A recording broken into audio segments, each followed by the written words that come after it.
Well, about 75,000 of those 5.3 million folks who have Alzheimer's disease live right here in Orange County.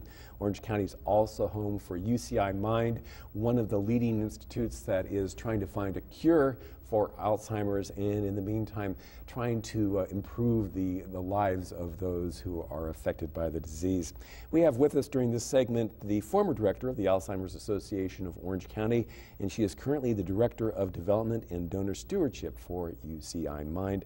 Linda Scheck, welcome to the program tonight. Thank you. We promised people that we would tell them how they can help UCI MIND. You have an event that does just that. Yes, we do. And for a disease that's so overwhelmingly difficult, traumatic, and burdensome for families and the community, the team that's come together to put together Time of Your Life for March the 10th is a very positive, upbeat group. They want to make a difference. So on March the 10th, we're going to transform the private center club in by South Coast Plaza, to do an extreme makeover for it and to take it back to the 1960s. That's the time when a lot of the people who are at risk now for developing Alzheimer's disease were teens and young in their early 20s, and they didn't know that that disease might be in their future. So we said, let's look at the 60s, all that time of fun. We're going to transform the rooms into the British Invasion, Supper Club, Motown, Surf's Up, TV Land, and Futurama. So when the guests who are going to pay $200 each for this event, with sponsorships still out there, yeah, hopefully coming in, we will. Our goal is to raise more than $100,000 net for our research at UCI MIND, and a good time is going to be had by all. There'll be dancing, food, and a chance to go through all of these rooms and see all kinds of memorabilia of the 60s. Now, how can people get tickets, first of all, for this? Well, they can go to our website, mind.uci.edu. Information will be available there, or they can call my number, 949-824-3251. And I'd be happy to talk to them about sponsorships and getting tickets now. Why is that so important to get this kind of private support for an organization? Well, like the funding at the national and state level is shrinking. It's gone down, as Dr. LaFrilla may have indicated, tremendously in the last 5 or 10 years. Only 1 out of 8 applications for funding at the research level at the NIH is accepted. And we find that we really want to go to the community that's here in Orange County, the businesses and donor corporate sponsors, to say it's time for us to step up and raise the funds. The dollars will be spent here in Orange County. The researchers will do the work here. And there's so much promising research available that some of the out-of-the-box studies that are being encouraged that we need funding for would never be funded by these major federal grants. We need people to say, I'll give you a small amount to get going and see where it takes us, because we need out-of-the-box thinking to find a cure. And one of the things, as we heard during the first segment, UCI MIND doesn't operate in the abstract. They're not just working with people around the country, they're actually helping people here in Orange County deal with the disease. The thing I love to share about UCI MIND that I don't think everyone knows is the bench scientists who are working on research at the cellular level, stem cell research, and working with mice and that kind of thing, can be translated right across to our clinic, the clinic where Bill Edwards' wife was assessed. And they can do clinical trials, involve them in peer studies that will let the people try to see if a treatment might work, if nothing else is available for them.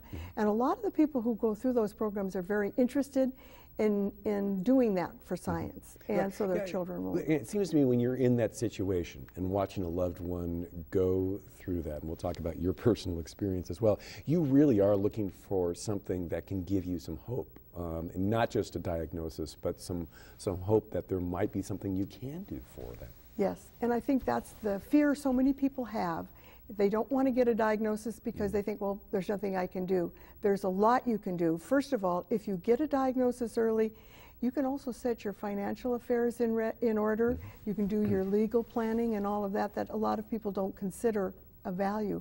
It's very important.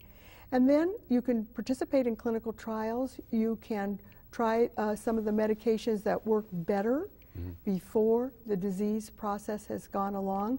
For instance, when you wait 2 or 3 years and then you get the assessment, maybe you go around another couple years before you finally get the right answer. Precious time is wasted, and the disease has progressed when the treatments that are available aren't as successful. Now, you personally got involved with this, as many people do, because of something that happened right in your family. Yes.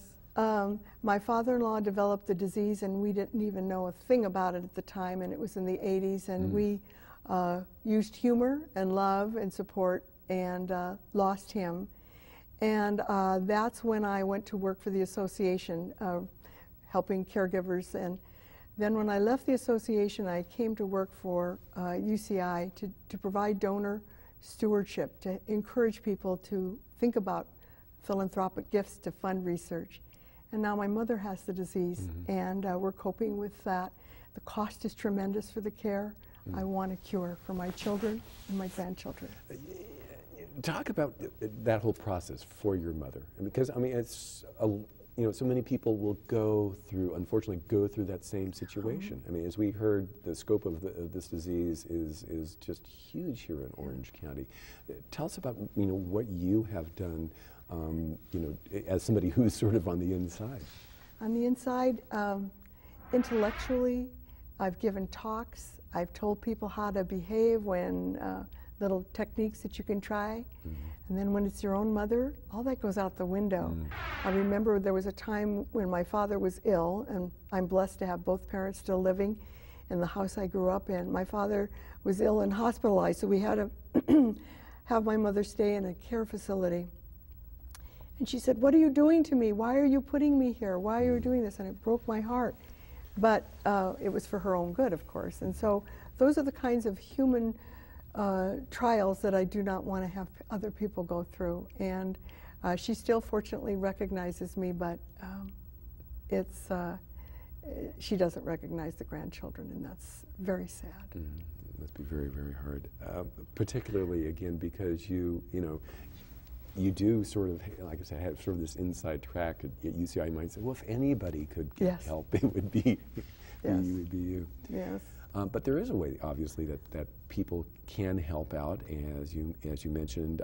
Besides this event, what are some of the things that people can do? Well, we have a lot of opportunities for people to support for instance, the out-of-the-box research that we're talking about, but small donations, individual donations, if they'd like to do it online, through the university website, that maybe somebody would like to fund adopt a scientist, and that would allow the funding that we have that's becoming more and more limited to be used to allow that scientist to do the research that he would like to do or she would like to do to take it to the next level. There are we have white papers of ideas that the researchers are champing at the bit to do.